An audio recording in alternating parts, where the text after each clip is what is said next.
Assalamualaikum warahmatullahi wabarakatuh. Teruntuk Sobat Mana, kembali lagi di program Mana Podcast. Kali ini sudah masuk episode keempat. Dan insya Allah guest speakernya sudah hadir di malam hari ini dengan tema buku sebagai jendela dunia. Nah, sebentar lagi kita akan menginvite untuk live room bersama dengan teman saya dari Bandung, yaitu Ali Ahmad Al-Farisi.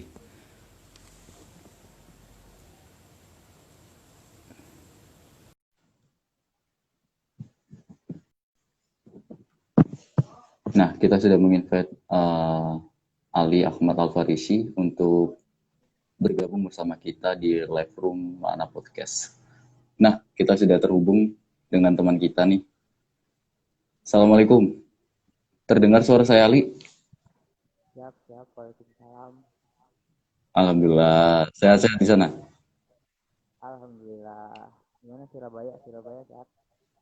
Alhamdulillah Surabaya masih belum aman lah, zona oranye di sini. Kalau di sana gimana kabar COVID? Sama lah, lagi naik-naiknya lagi. Setelah sebelumnya landai, sekarang lagi naik. Tapi ada berita baik atau berita gimana nih di sana? Di Bandung sama Jawa Barat nih terutama. Oh, Bandung sih kayaknya kurang baik. Kecamatan udah ada kasus, aktif. Kenapa? Kalau kemarin baru sekitar setengahnya, sekarang udah semua. Jadi Untuk mulai zonanya di sana? masuk zona merah. Oh, masih zona merah di sana. Dia udah mulai PSBB lagi. Ya, semoga kita doakan ya untuk teman-teman yang bergabung di Mana Podcast malam ini. Semoga semua daerah di Indonesia bisa kembali ke zona hijau dan Indonesia bisa bebas dari COVID-19 ini. Dan kita bisa beraktivitas dengan baik seperti semula, tidak dengan daring-daring, dan semuanya sehat selalu. Nah, Ali, gimana nih? Perasaan baru kemarin ya saya kaget itu melihat kamu sudah lulus dari sarjana apa? Manajemen itu? Atau apa, Li? Manajemen SM. Wah, luar biasa sekali. Itu suatu kebanggaan sih. Jadi kayak, wah kaget nih. Kemarin ya kamu baru selesai sidang? Sidang 2122, pengumuman 23 kemarin. Oh, 23 kemarin. Pengumuman Nah, 24 itu kemarin. mantap sih. Jadi termasuk apa ya, sidang online ya itu ya? Atau ketemu langsung itu? Atau offline? Awalnya offline, cuman Ah, H-1 ternyata kan kasus di Bandung naik drastis, jadi H-1 sama itu juga diputuskan online. wah, tapi tetap semangat ya buat kamu sampai akhirnya bisa menyelesaikan pendidikannya di S1 ya ini ya, di Universitas Muhammadiyah Bandung. Oh, Mantap. Rencana mau kemana nih? Udah ada pandangan belum? ada project sama temen, mudah-mudahan Wah, lancar. luar biasa. Ya semoga sukses selalu buat proyeknya ya. Dan kita doakan sama-sama sehat selalu di sana dan semoga impiannya tercapai setelah Amin. menjadi sarjana manajemen ini. Nah kita langsung masuk aja ya ke tema Mana Podcast malam ini di episode keempat. Aku mengangkat buku sebagai jendela dunia nih. Itu apa ya? Untuk kamu sendiri, kalau nggak salah, membuka komunitas buku ya atau membaca itu, Lapa Baca Merdeka kalau nggak salah. Benar, benar kayak gitu nggak? Literasi lapak baca merdeka. Wah mantap. Teman-teman Teman-teman mana itu? Organisasi teman-teman atau? masyarakat, teman-teman IMN. Oh gitu. Yang mencetuskan kamu tapi Yang ketujuh aku yang eksekusi berdua teman-teman. sama Wildan yang sekarang jadi ketua cabang. Oh Wildan ya, Wildan Damang ya. Ya, Itu latar belakangnya kok bisa kamu mencetuskan sama teman-teman tuh apa yang membuat hatimu tergerak untuk menggugah semangat literasi? awalnya tuh kan aku sama Wildan tuh seneng baca Hmm. berdua tuh. Nah, di kampus kita ini untuk akses ke perpustakaan pertama kan dia harus punya KTA. KTA-nya tuh bayar lagi. Nah, Oh gitu. Ya. di kampus tuh bukan ngejelek-jelekin kampus ya. Siap, siap, siap. Nah, bayar. Nah, aku sama Wildan kan. Dan gimana kalau kita daripada ke perpus kan di sana kan ya normalnya perpustakaan kampus kan cuman ada ya keilmuan di kampus itu. So, aku kebetulan di Fakultas Ekonomi, buku-bukunya seputar manajemen akuntansi. Oh Nah, iya, iya. kerjaan banyak ya, apalagi di teman-teman organisasi filsafat, sastra dan lain sebagainya. Hmm. Nah, lalu aku sama Wijan tuh kan dan gimana kalau kita bikin aja tempat baca kita sendiri gitu dengan Hmm. buku-buku ya dengan macam-macam genre lah. Nah, berdua Banyak tuh sekali ya. berdua apa ngontak senior-senior, dosen-dosen. Wah, pakai endorsement sekali, pakai endorsement juga ya. Pakai Pertama semuanya. endorsement apa tuh yang tertarik dengan programmu sama Wildan tuh? Pertama tuh dari PW IPM Jawa Barat. Wah, pimpinan wilayah IPM. Hmm, dari IPM mereka Mantap, ada mantap. kebetulan ada sumbangan buku dari dinas satu di Stat. Nah kebetulan di dalam bukunya tuh nggak kurang kurang apa ya kurang cocok untuk pelajar yang notabene masih Oh, SMP. Jadi bukunya tuh filsafat analitik gitu. Bukan nggak boleh baca ya pelajar tapi berat kan itu ya untuk komposisinya ya.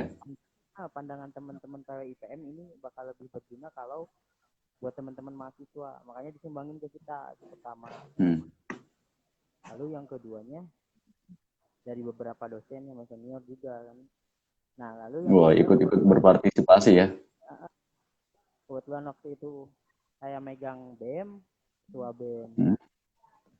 Izin lah kan ke Pak Rektor gitu. Gimana kalau untuk setiap ospek mahasiswa baru kita wajibin aja Pak bawa buku bekas gitu. Nah, si buku bekas Oh iya, ini mantap, yang mantap, mantap. kita masukkan ke diinventarisir di lapak baca Merdeka itu.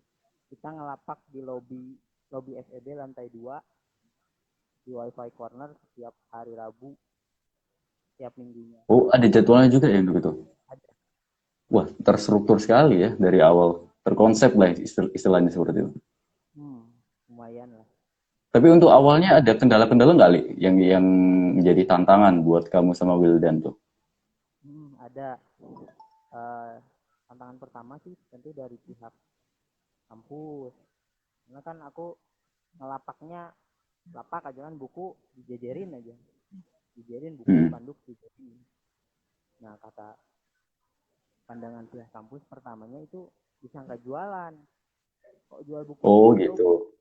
Uh, ya Tapi gimana di kan? kampus nggak boleh berjualan gitu.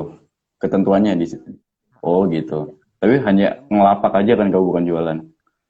akhirnya kan ya kita kasih penjelasan bahwa ini apa untuk meningkatkan minat baca mahasiswa lah juga untuk ngedekatin akses akses bacaannya gitu jadi nggak usah ke perpus bukan nggak usah ke perpus tidak selalu ke perpustakaan Mempermudah gitu ya. dapat mempermudah akses lah untuk dapat pengetahuan jadi aku sediain di situ itu kendala pertama. Nah lalu yang kedua ternyata uh, aku kurang memaintain sistemnya dalam artian Momentum sistemnya. jadi sistemnya memang karena awalnya kan sama Wildan aja. Nah ternyata setelah dipinjam kebanyakan bukunya nggak balik tuh ke kita. Oh iya, yeah. Jadi dipinjam nggak kembali seperti itu. Nggak balik ke kita kan jadi agak kewalahan juga banyak buku-buku yang ya buku-buku yang lumayan bagus kan terkait kewirausahaan macam-macam lah banyak yang nggak balik. Dari situ baru Hmm. kita bikin inventarisir tiap buku dikasih nomor dikasih indeks yang semacam-macam itu mungkin kendala-kendalanya sih selama kurang lebih 2 tahun. Kalau sekarang udah apa? Udah diresmikan jadi Halo Ali? ada Ada ya? Iya, Ada kayaknya suara. jaringannya terputus tadi. Tadi ada yang nelpon. Oh, nggak apa Nah, santai aja. Ini ada teman nah, kita yang bergabung ya malam ini tadi. Ada Winda itu sama Asmiran. masukan. Ada Salman juga teman saya dari Garut. Oh, temennya Ali. Mantap, Nah, mantap. jadi gitu sih awal-awal apa hambatannya tuh. Eh, Tapi sudah berapa lama nih, Ali, untuk komunitas baca buku ya ini ya? Berdiri sejak kamu merintis sama teman. aku ngerintis sama Wildan tuh 2017, Oh, sejak 2017, 2017 ya? 2018, terus 2019 awal baru disahin jadi UKM. Oh, disahkan Nah, jadi UKM 2018. Setahunnya setelah itu. hmm, nah sempat Hmm. ketika disahkan jadi UKM kan otomatis harus ada kepengurusan. Nah itu aku serahin ke teman-teman yang di bawah. Oh, ada roda regenerasi ya setelah itu, setelah kamu Ada, tidak ada di sana. hmm, Mantap sekali, luar biasa lah cerita dari Ali. Dari awal merintis sampai tantangan-tantangan seperti itu bisa di apa ya, bisa di manage gitu. Jadi, tapi pernah nggak ada kendala dari senior untuk ketika kamu membuka lapak lapak baca di corner kampus itu? hmm. Kalau hambatan sih nggak ada, cuman ada memang beberapa masukan dari senior bahwa bukunya harus dikurasi dalam artian ini sastra semua manajemen semua ini Oh harus. gitu. Nah itu juga cukup jadi kendala buat buat kami berdua, aku sama Wildan, karena Hmm. kan kami tidak mempelajari ilmu perpustakaan awalnya Iya. seperti itu. Jadi Awalnya kan karena hobi ya, hobi untuk ah, baca buku gitu ya. mm, jadi agak susah untuk mengkurasi itu. Ya. Tapi dari tanggapan Ali ya ketika ketika apa sebelum sebelum mendirikan komunitas baca buku itu tentang minat baca untuk mahasiswa atau uh, orang di Indonesia itu seperti apa? Karena ketika aku melihat di salah situs web ya situs web itu minat baca di khusus warga negara Indonesia itu minim sekali gitu bahkan berada di peringkat 60 gitu. Itu kan sangat jauh sekali dan menunjukkan bahwa oh minat literasi negara kita itu agak kurang gitu, agak apa ya? Kurang lah istilahnya seperti itu. Tanggapan Ali gimana? Jadi betul peringkat 60 kalau nggak salah dari 61 atau 62 negara yang survei, artinya dua dua terbawah lah. Nah ternyata setelah saya apa cari tahu lebih lanjut, sebetulnya bukan bukan minat bacanya, Hmm. karena bangsa kita tuh senang baca padahal cuman bacanya bukan baca buku kan, baca Iya. WA, baca iklan, baca apa gitu. Cuman Makanya kan kalau kita ngechat kebanyakan suka baca kan, tidak dibalas gitu ah, kan. Nah itu. ah, jadi untuk diarahkan ke bukunya memang agak susah gitu untuk bangsa kita. Tapi yang kedua sebetulnya dalam pandanganku ya, saya setuju sama statementnya Mbak Najwa Shihab gitu. Oh, Mbak Nana, Najwa Shihab. Bukan males baca, cuman belum menemukan aja buku yang cocok dengan dirinya gitu. Itu sih. Oh, ketika kita baca itu kita harus menemukan ya tentang ketertarikan kita dengan buku itu seperti apa supaya kita bisa nyaman gitu ya.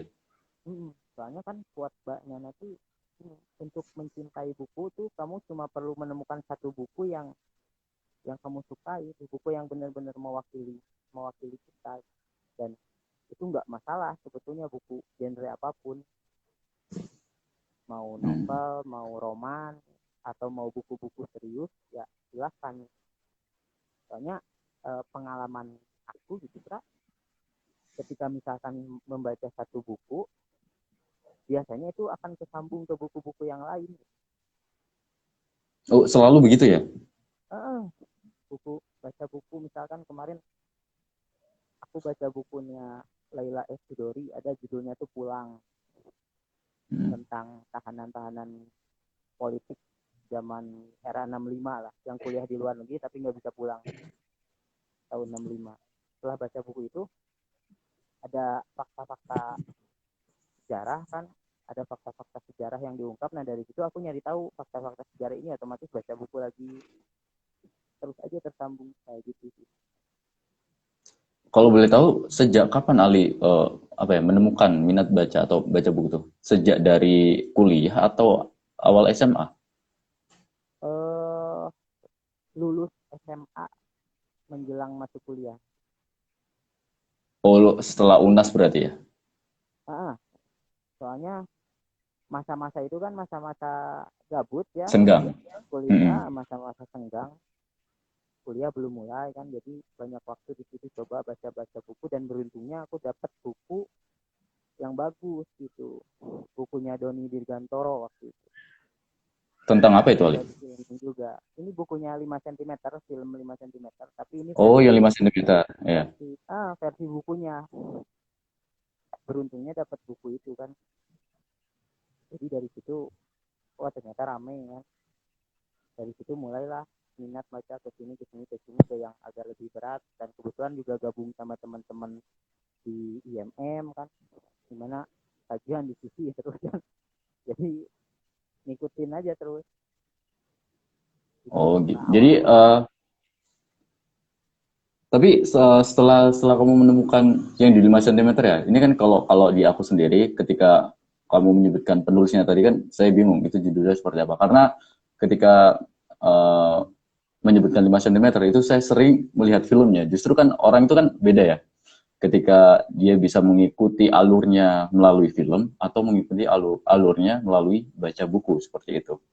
Nah, untuk Ali sendiri lebih prefer ke baca buku atau menonton filmnya dulu untuk yang 5 cm itu? Aku baca buku dulu. Oh, Setiap baca buku dulu. baca buku dulu 5 cm, terus Bumi Manusia itu baca buku Iya, dulu. buku. Oh, berarti buku awalnya itu novel-novel ringan gitu ya? Novel-novel Ah, motivasi lah, kuncinya di situ ah, ya. Soalnya kan kalau pengalaman aku, kalau pertama-tama orang yang pertama-tama dipaksa ya dalam tanda kutip atau dianjurkan untuk senang baca lalu disuguhi oleh bacaan yang berat, itu biasanya nggak berhasil. Hmm. Pengalamanku di teman-teman IMM, teman-teman komisariat tuh kayak gitu. Biasanya kalau udah disodori langsung buku-buku berat, biasanya nggak akan lama. Oh, nggak akan lama ya. Jadi Kadang orang tuh merasa jenuh gitu kan. hmm, jadi bukan buku. Kalau untuk menumbuhkannya ya balik lagi ke pertama, cari buku yang dia merasa ini buku yang mewakili dia, bukan buku yang harus dia baca, Hmm. tapi yang benar-benar mewakili dia. Terserah pada akhirnya buku itu akan terpakai atau tidak. Itu sih kalau pengalaman aku. Mantap sekali lah. Cerita dari Ali ini mungkin bisa menjadi inspirasi ya buat teman-teman yang sudah bergabung di malam ini di program Mana Podcast. Jadi awalnya Ali mendirikan komunitas buku seperti apa, dan inspirasi-inspirasi untuk mencintai membaca buku awalnya seperti apa. Jadi jangan sampai kita membaca buku hanya tidak tahu kenyamanan kita itu porsinya di mana gitu kan. Kadang ketika orang membaca buku itu awalnya hanya ikut-ikutan gitu, Li. Jadi biar merasa dia tuh keren atau biar mengikuti kayak teman-temannya, tapi dia tidak mengetahui potensi dirinya tuh di mana. Makanya saya baru tahu ketika membaca buku itu kita harus menemukan kenyamanan dulu di diri kita gitu sebelum kita mulai untuk mencari buku dan membaca buku seperti itu. Tapi untuk menurut pandangan Ali ya tentang tema kita ini, buku sebagai jendela dunia, itu gimana untuk pandangan dari tanggapan dari Ali gitu? Kalau tanggapan sih dari aku, sebetulnya bukan hanya jendela, dia dia bisa buku itu bisa memberi kita sayap buat keluar dari jendela tersebut, lalu keliling dunia, keliling ke Nah, tempat-tempat yang bahkan secara fisik kita nggak bisa berada di sana. Jadi kalau pendapatku lebih sih luas lagi ya. bukan hanya soal membuka jendela, tapi dia bisa memberi kita sayap buat kita keluar dari jendela tersebut. Jadi kita Kalau tidak merasa terkukung gitu ya, atau diam-diam saja gitu. Tapi bener ya, Ali ya, ketika kita membaca buku itu wawasan kita tuh juga ikut berkembang kan setelah kita Hmm, membaca itu. hmm, bener. Makanya ketika ketika eh, kita bisa melihat teman kita apa namanya awalnya tidak menyukai buku, terus dia tuh sempat tanya ke saya waktu itu kan, gimana sih cara untuk suka baca buku itu? Awalnya saya merekomendasikan itu karena di Surabaya itu kan banyak sekali ya untuk lapak-lapak buku yang emang mudah ditemui dan harganya juga terjangkau seperti itu. Jadi saya usulkan untuk coba kamu main-main di lapak buku itu. Siapa tahu nanti ketika kamu berada di sana menemukan buku yang cocok cocok itu tadi dengan dirimu seperti itu. Nah, sudah berapa buku nih dari Ali yang dibaca dari awal sampai detik ini yang terakhir? Dari awal tahun apa gimana? Oh, dari SMA? Dari 5 cm itu. Masih ingat nggak kira-kira? Enggak, enggak inget sih. Berarti udah banyak sekali ya buku yang dibaca itu ya. Ya kalau banyak sekali enggak juga, puluhan lah, ratusan, seratusan.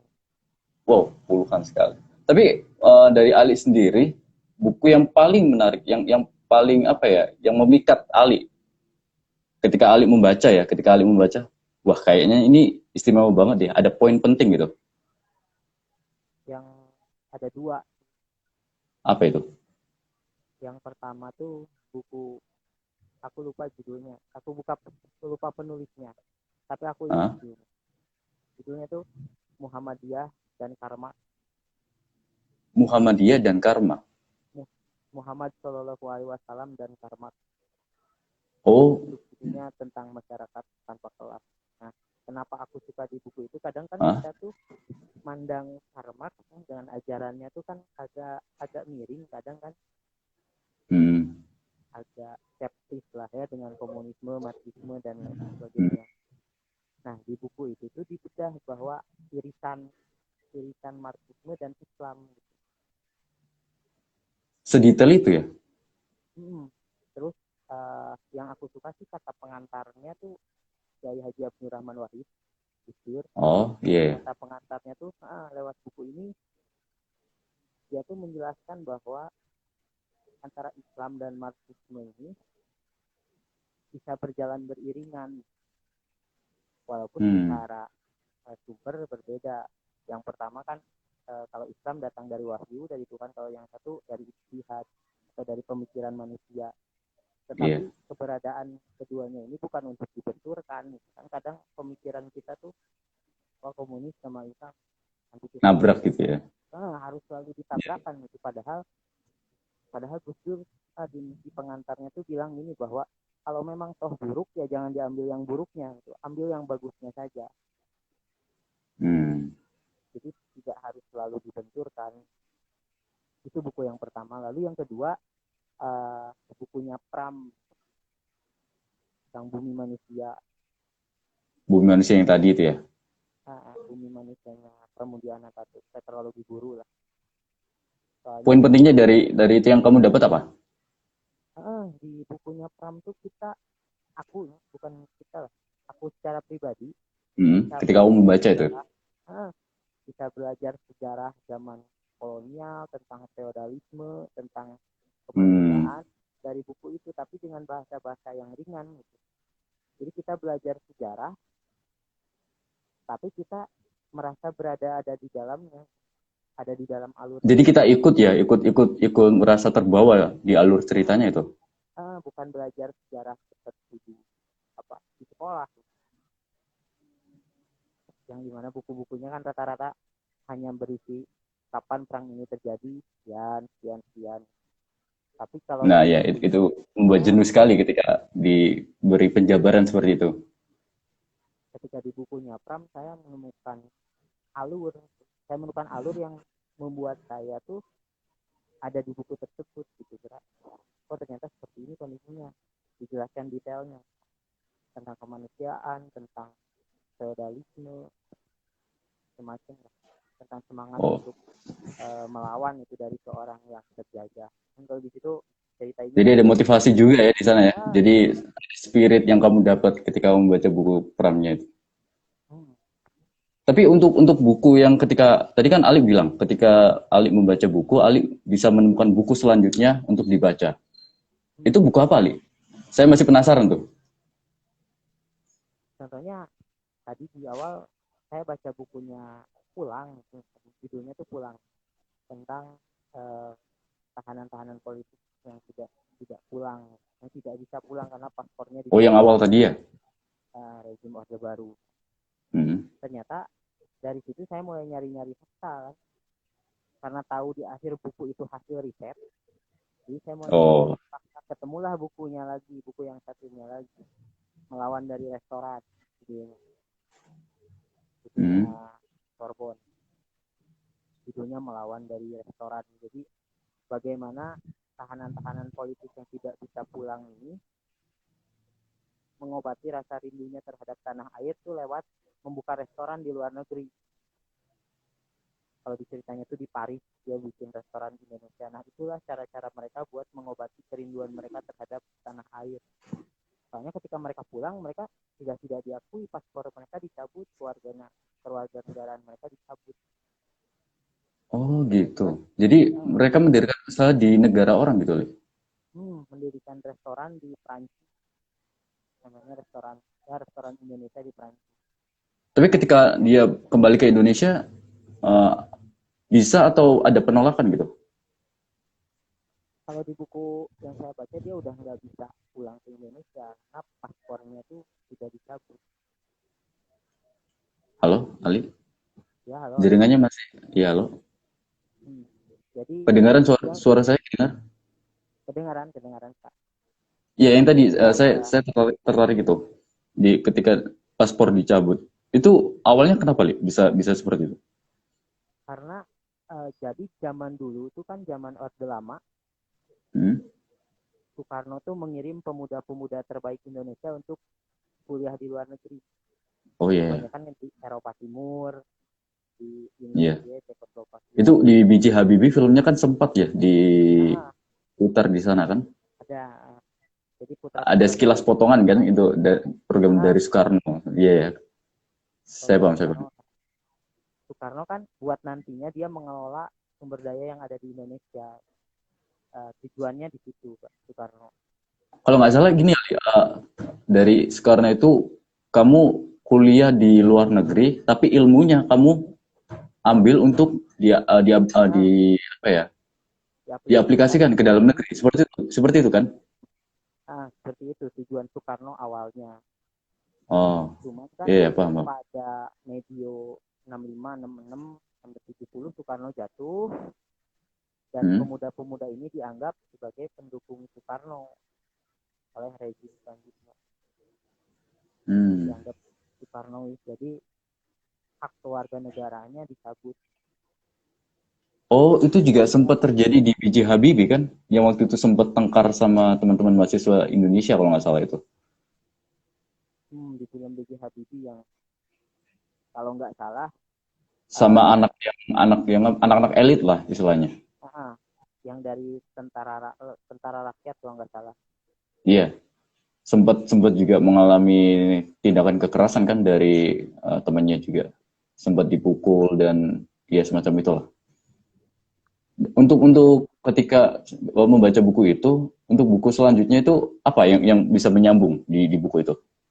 Ketika Ali Di menemukan. buku yang menyambungnya tuh ternyata buku buku yang saya tuh yang Lele Spidor itu menceritakan seseorang yang selanjutnya menulis buku judulnya Melawan dari Restoran. Kan di buku yang Pulang tuh Oh, dia menceritakan anaknya bahwa anaknya tuh sedang riset di Sorbonne University Paris.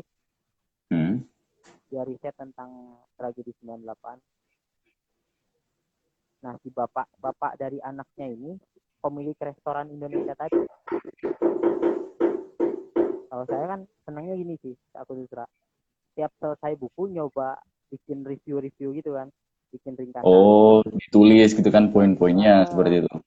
poin-poinnya kadang untuk nulis poin-poinnya tuh suka apa searching dulu di Google review-review bukunya. Oh, review dari orang lain seperti ini, seperti ini, seperti ini, seperti ini. Aku menemukan itu di situ bahwa bapaknya si anak yang sedang riset ini ternyata yang punya restoran di Paris. Aku cari-cari di situ Hmm. kan. Lalu kesambung ke buku yang melawan dari restoran itu. Ternyata buku yang melawan Melawan restoran ini adalah restoran dia yang menceritakan, terakhir itu ya. ternyata menceritakan bapaknya si anak yang sedang riset tadi di dua buku yang Hmm. berbeda. Jadi saling nyambungnya sih kayak gitu. Kayaknya seru ya, itu kayaknya seru deh. Jadi kita tuh kayak kebawa ke luar negeri, bahkan sampai Nah, konflik-konfliknya di sana itu seperti apa, sehingga sampai si anaknya itu tidak bisa pulang karena paspornya dicabut gitu kan. Itu kan eh, ketika saya eh, ketika saya tahu alurnya itu, aku sih menangkapnya di filmnya itu B.J. Habibie itu. Soalnya kan sempat menyinggung juga di sedikit apa namanya potongan filmnya lah. Makanya ketika kamu cerita, oh iya bener berarti nyambung gitu. Jadi kayak merasa ikut antusias gitu dengan polemik-polemik yang ada pada waktu itu. benar-benar. Tapi untuk terakhir buku yang kamu baca apa, Li? Terakhir banget nih. Sekarang yang masih belum selesai itu Magic, judulnya Magic Komunikasi. Magic The Magic of tentang ilmu Communication. komunikasi. Kurang lebih seperti itu. Kiat-kiat mempengaruhi orang lain lah. Kurang lebih buku-buku tentang negosiasi. Oh. Halo Ali, ini di sini sinyalmu masih loading. Ya loh. Jelas suara saya masih kedengar.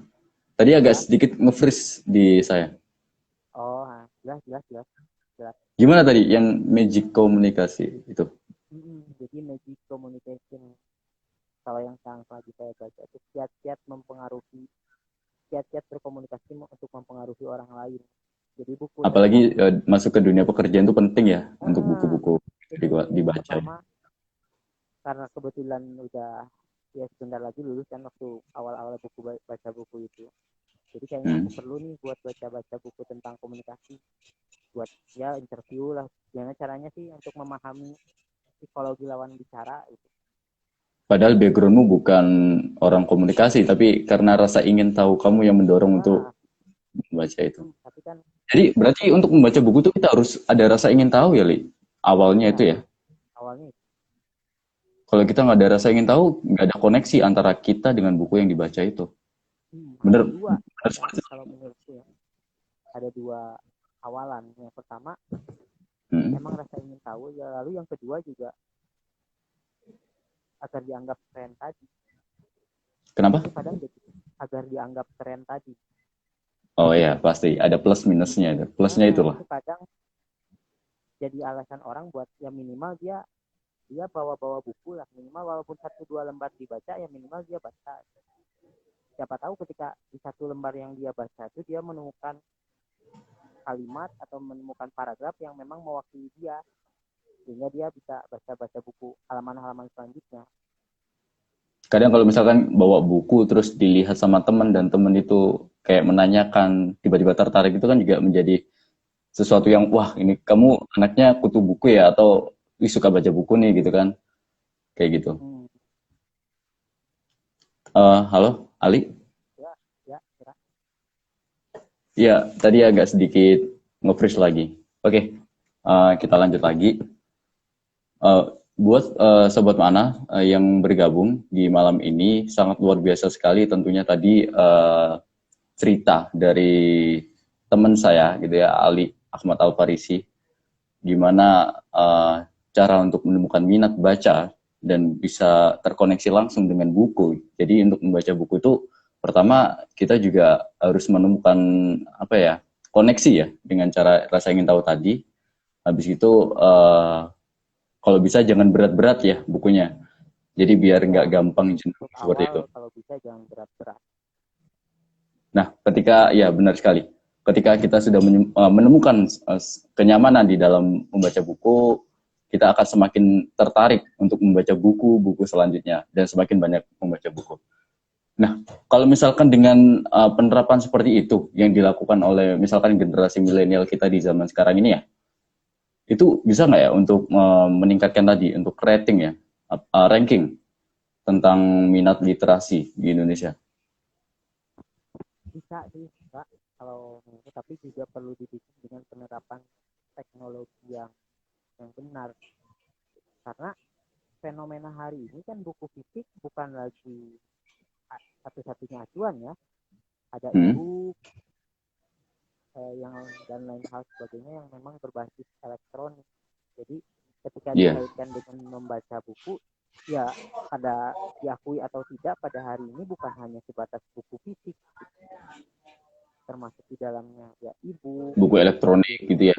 Buku elektronik kan, ya itu diakui atau tidak juga harus relevan dengan zaman hari ini. Pada pandanganku sih itu. Tetapi luar biasa. Kenapa? Lanjut.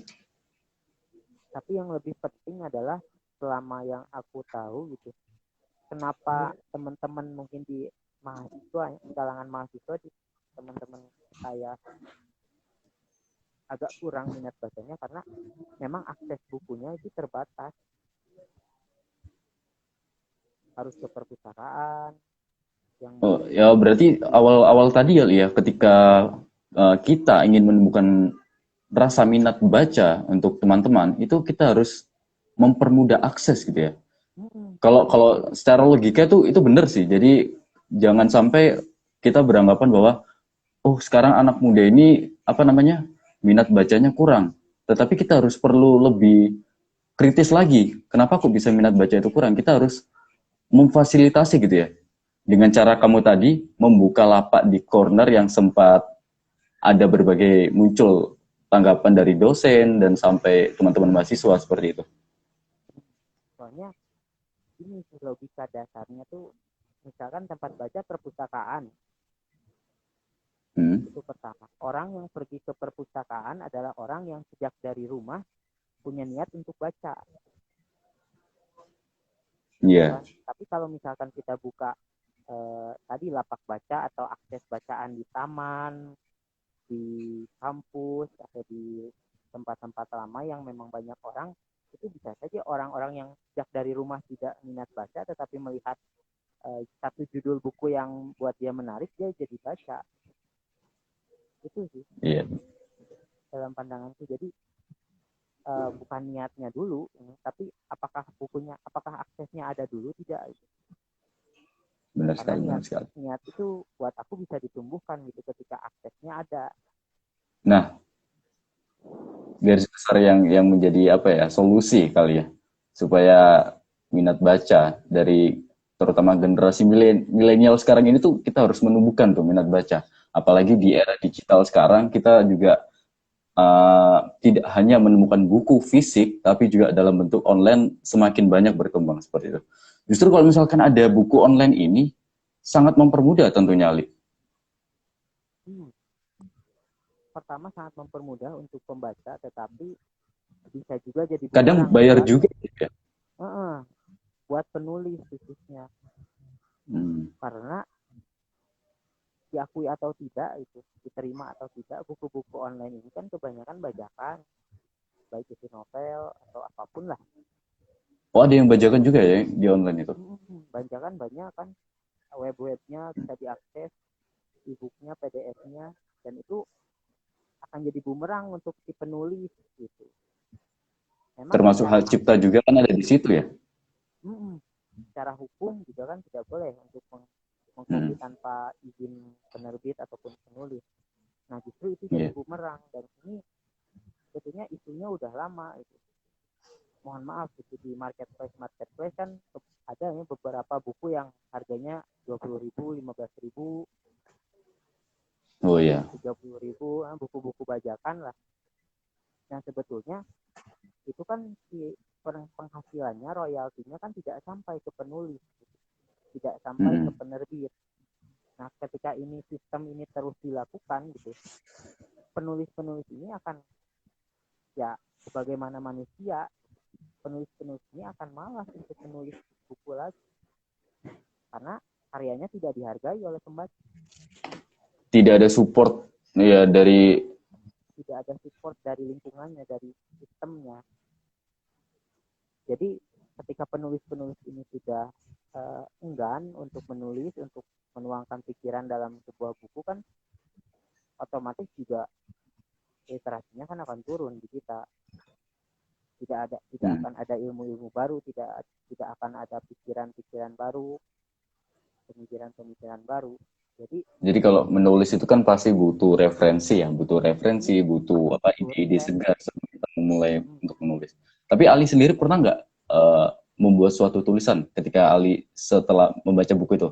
Tergugah nggak untuk membuat suatu tulisan? Atau Ali sudah membuat buku nih? Kayaknya udah banyak sekali buku yang dibaca oleh Ali ini. Kalau tulisan ada beberapa artikel, esai, khususnya kalau mengenai IMM ya, mengenai organisasi di kampus lah. Ya, Iya. aku gitu. Kadang kalau misalkan kita juga membuat tulisan itu, kita harus tahu situasinya seperti apa. Kemarin Ya kan? juga terkait COVID ini, aku udah buat tulisan sih, bagaimana cara IMM buat nangani COVID. Jadi awal-awal gitu. Sedikit cerita coba dari tulisan itu apa? Inti garis besar itu kayaknya poin penting yang menjadi apa ya, pemikiran seluruh aktivis terutama IMM itu. Apalagi dalam melaksanakan proses perkaderan, ya kan? Sekarang bingung mau apa namanya, muskom seperti apa gitu kan, musjab seperti apa, kayak gitu kan banyak polemik tuh. Kalau dari pandangan Ali ini, kita sedikit cerita santai aja, Li. Gimana tuh? Kemarin garis besar tulisan saya tuh gini, bahwa IMM ini harus jadi learning organization.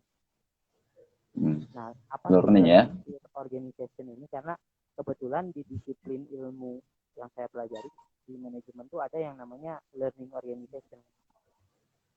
Karena organisasi ini, perusahaan atau organisasi ini menjadi organisasi pembelajar. Apa yang membuat dia belajar adalah situasi-situasi yang terjadi di sekitarnya. Misalkan saya ambil contoh ringan ya, Microsoft. Dulu kan Microsoft ini bukan Microsoft, misalkan contoh sederhananya. Dulu Microsoft ini bukan OS, operational system gitu. Tapi ketika dia belajar, dia memahami pasar, akhirnya dia fokus aja untuk membuat produk operasional sistem di komputer, sehingga dia bisa terus menanjak. Nah, dalam konteks tulisan saya di IMM ini bisa jadi learning organization, karena di awal-awal pandemi, di awal-awal COVID itu bulan Maret, April, memang bulan Maret awalnya bulan. Komisariat saya, bahkan bukan cuma komisariat lah, sampai tingkat DPD, cabang, komisariat, enggaknya di Jawa Barat itu kan gagap semuanya. Gimana untuk muskom kan tidak boleh online ya. Kalau di DPD itu gimana caranya muskom, bagaimana caranya diskusi di tengah situasi sekarang ini. Nah, saya coba keluarin gagasan bahwa IMM itu mesti jadi learning organization tadi. Jadi coba jadi organisasi pembelajar. Iya. Nah, jadi terus mengedukasi ya tentunya. Jadi ya nggak apa-apa. Kadang-kadang kalau di gagasan saya itu kadang-kadang organisasi itu harus memang sengaja merubah haluannya agar tidak tertabrak, misalkan tidak tertabrak gunung atau tidak tertabrak apa. Karena kan ketika dihadapkan dengan situasi COVID ini, kadang kita harus membelokkan juga arah. Misalkan tadinya diskusi itu kan normalnya harus tatap muka, harus ada dialektika. Kadang-kadang memang kita harus berputar arah, harus sengaja membelokkan, biarlah organisasi jadi serba online seperti sekarang ini kan, diskusi, webinar tetap jalan. Biarkan kita berputar dulu, walaupun agak lebih jauh organisasi ini, yang penting tujuan akhirnya adalah tujuan organisasi itu sendiri. Itu sih. Jadi ketika Ali sudah paham nih situasinya ya, ketika ini situasi, jadi ketika kita menulis itu kita bisa menemukan solusi tentunya ya. Dan dari gagasan-gagasan, dari tulisan itu timbullah suatu gagasan, dan nantinya bisa menjadi suatu hal yang menarik untuk menjadi bahan diskusi tentunya. Jadi luar biasa sekali tadi bincang asik malam ini, bagaimana Ali Ahmad Al-Faris ini teman saya dari Bandung mendirikan suatu komunitas baca ya, baca buku untuk menumbuhkan minat baca tentunya pada generasi milenial. Jadi untuk awalnya itu apa namanya, kita harus berani dulu ya, berani untuk melakukan sebuah perubahan tentunya. Makanya ketika Ali mendirikan komunitas minat baca, banyak sekali apa namanya, masukan ya, masukan dan kritikan tentunya, kritikan yang membangun. Dan ketika ada kritikan yang membangun itu, kita harus bisa berubah tentunya, berubah menjadi lebih baik, ke arah yang lebih baik. Dan satu, untuk teman-teman ketika apa namanya, kesusahan untuk menumbuhkan minat baca, kamu harus tahu dulu buku apa yang pas untuk kamu baca, komposisinya seperti apa. Jangan buku yang berat-berat dulu, kita awali dengan buku yang ringan, yang bisa mudah dipahami. Dan kalau bisa ya, ini mungkin usulan yang menarik gitu. Ketika kita selesai membaca, alangkah baiknya kita juga bisa mereview gitu, agar kita bisa menemukan poin-poinnya gitu. Kalau dari Ali sendiri nih, ada motivasi nggak atau sepatah kata dari Ali ketika apa namanya, untuk teman-teman yang ingin membaca buku itu, apa hal apa yang menarik? Jadi gini, kembali lagi ke awal, yang pertama kan untuk suka baca buku, untuk cinta baca buku, kita tuh harus menemukan buku yang memang mewakili diri kita sendiri, mewakili entah itu perasaan atau pemikiran. Biasanya itu yang akan menuntun kita ke buku-buku selanjutnya. Nah, bagaimana cara menemukan buku itu? Ya dengan membaca sebanyak-banyaknya. Itu sih. Jadi pencarian bukunya tidak hanya sekali coba baca buku tidak cocok lalu saya berhenti baca. Tapi nah, kebanyakan kan seperti itu ya, untuk orang-orang kan biasanya kebanyakan seperti itu. Baca buku, wah ini bukunya kurang cocok dengan pemikiran saya misalkan. Dia sudah berhenti membaca. Padahal ada cara lain, ketika dia tidak cocok, cari lagi buku terus sampai dia menemukan buku yang memang itu mewakili pemikiran dia, mewakili perasaan dia. Itu terserahlah buku apa model Tirta Besari, buku-buku ringan. Iya, Tirta Besari kan anak muda banget ya baca bukunya itu. Sama itu yang penulisnya Dilan. Pidi Bait misalkan. Pidi Bait itu kan sangat luar biasa ya, untuk menulis sampai dibuatkan filmnya gitu kan. Bahkan juga sampai di film yang terbarunya itu ada polemik gitu kan. Katanya di sekolah ada kekerasan gitu, sampai murid melunjak sama gurunya, banyak sekali komen-komen seperti itu. Padahal misalkan untuk kasus Pidi Bait gitu kan, kalau kita bedah sebetulnya kan isinya adalah isi bukunya itu kan sebenarnya percakapan kita sehari-hari. Iya. Percakapan kita sehari-hari sebagai anak SMA. Ini dari guru saya nih. Halo Ibu, Bu Ika. Kayaknya penggemar Dilan Ibu Ika ini ya. Isinya kan benar tadi. Isi dari buku Pidi Bait ini kan, kalau dalam hal ini Dilan, itu kan sebetulnya percakapan kita sehari-hari gitu ketika SMA. Iya. Cuman karena kebetulan Pidi Bait dengan otak yang kreatif dia mungkin bisa mengemasnya sehingga kebanyakan orang mungkin ya bisa merasa terwakili oleh buku tersebut. Sampai pada akhirnya ketika film itu sudah tayang, ada orang yang mengaku Dilan gitu kan, sampai kalau misalkan nggak pakai jaket itu kayaknya aku nggak Dilan banget nih gitu kan. Aku harus jadi Dilan banget kalau aku pakai jaket itu. Bahkan sampai untuk dapetin jodoh aja, aku mau yang seperti Milea gitu. Itu kan sampai apa ya, kayak langsung apa namanya, terpatri gitu atau tertanam gitu di otaknya gitu kan. Mempengaruhi. Nah, dalam konteks buku misalkan, itu kan yang dibukukan itu Dilan 1990, buku pertamanya. Iya. Nah, misalkan ketika orang-orang kebanyakan baca buku itu kan dia merasa terwakili itu dengan cerita Dilan. Di SMA-nya dia merasa terwakili oleh romansa dan lain sebagainya. Ternyata dia melanjutkan cerita selanjutnya ke Dilan 1991. Kan buku Dilan itu ada 3 ya. Dilan 1990, 1991, lalu yang terakhirnya adalah Suara dari Dilan. Oh, tidak ada tahunnya ya yang terakhir itu ya? Hmm, yang terakhir itu Mantap. dari sudut pandang Milea-nya. Oh, ada Kalau sendiri yang ya dari pertama sudut pandang. kedua, kalau yang Dilan 1 2 kan dari sudut pandang Dilan, yang ketiga dari sudut pandang Milea. Nah, ketika yang pertama ini booming, viral sedemikian rupa, banyak yang merasa terwakili, lalu difilmkan juga kan dengan pemeran yang Iqbal, yang memang disukai oleh anak muda perempuan pada saat itu, kan otomatis untuk buku kedua dan ketiganya juga banyak dicari pada saat itu. Mereka ingin tahu Oh, kelanjutan kisah yang kedua, yang ketiga. Nah, itu yang maksud saya, cari tahu dulu buku yang mewakili kita. Dalam kasus Dilan ini kan seperti itu. Dari yang pertama mereka merasa terwakili, lalu setelah merasa terwakili mereka ingin tahu kelanjutan dari kisah yang iya. pertama ini.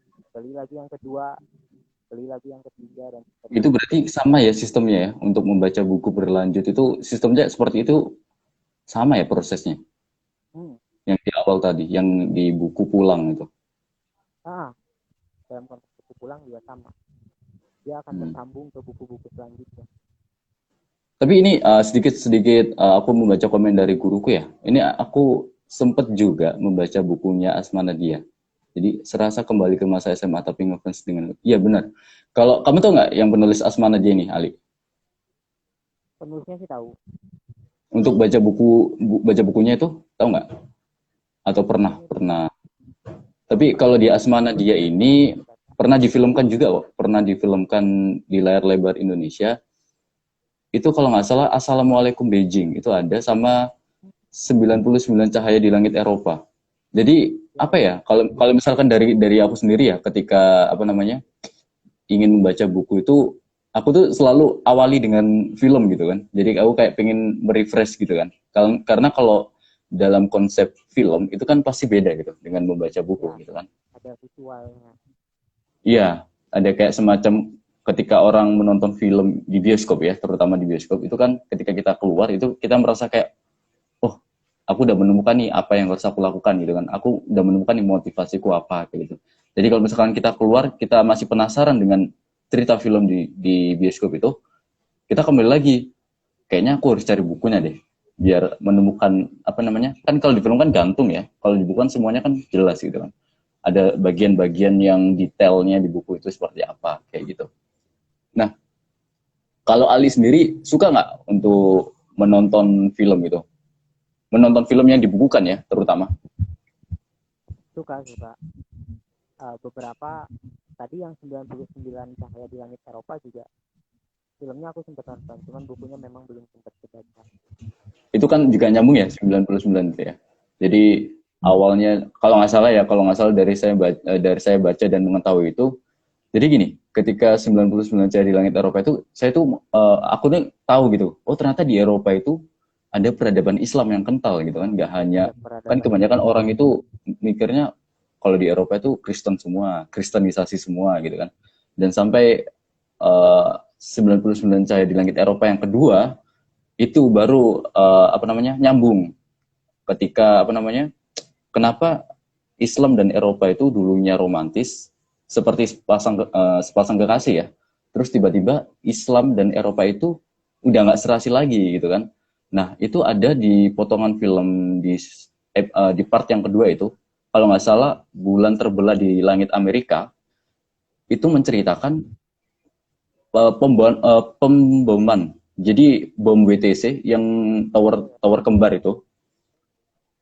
Nah, itu pilotnya itu sengaja menabrakkan ke gedung dengan dipakaikan ini loh, sorban di leher.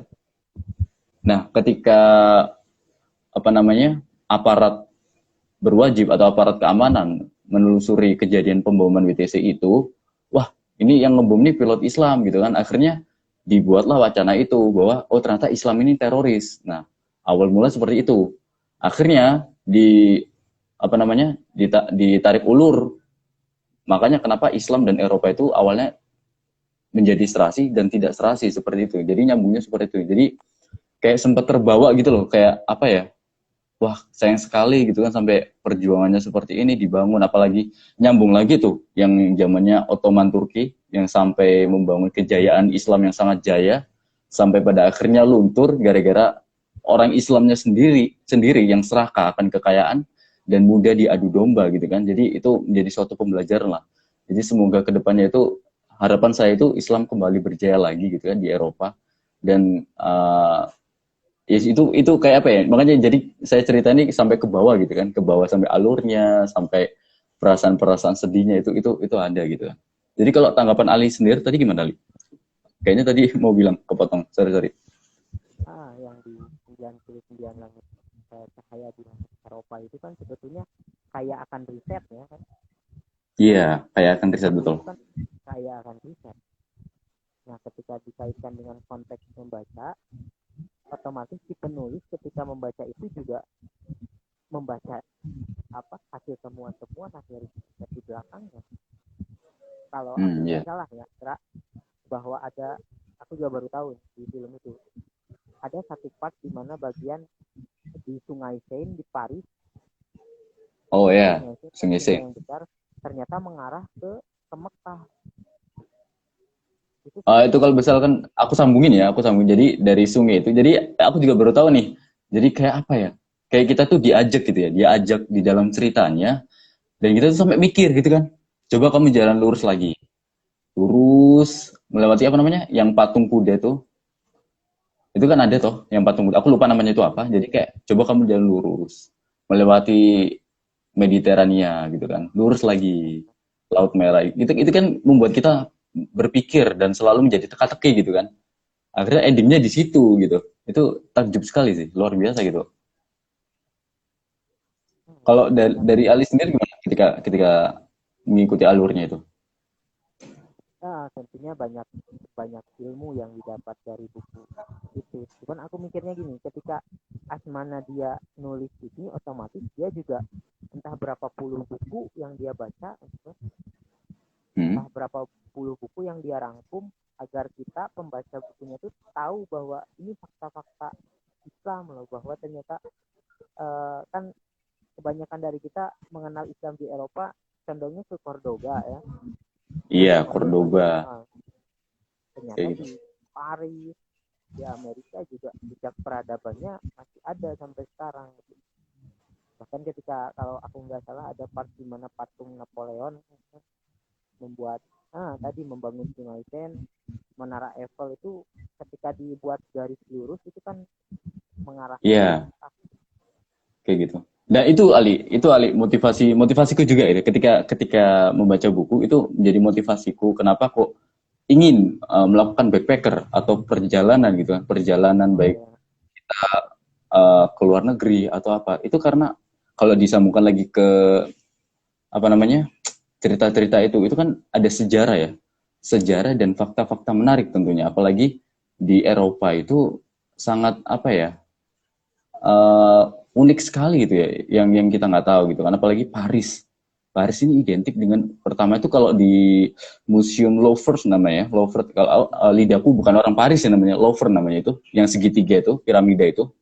Nah di dalamnya itu kan ada lukisan apa namanya, Bunda Maria, yang lafaznya itu la ilaha illallah gitu ya. Nah itu saya kayak, oh gitu ya. Kalau nggak salah di dalamnya museum yang piramida itu hanya ada lukisan apa namanya, Leonardo DiCaprio kalau nggak salah itu. Jadi nggak sampai isi detailnya itu gitu. Jadi ketika saya mengetahui apa namanya, tersisa 30 detik lagi Ali.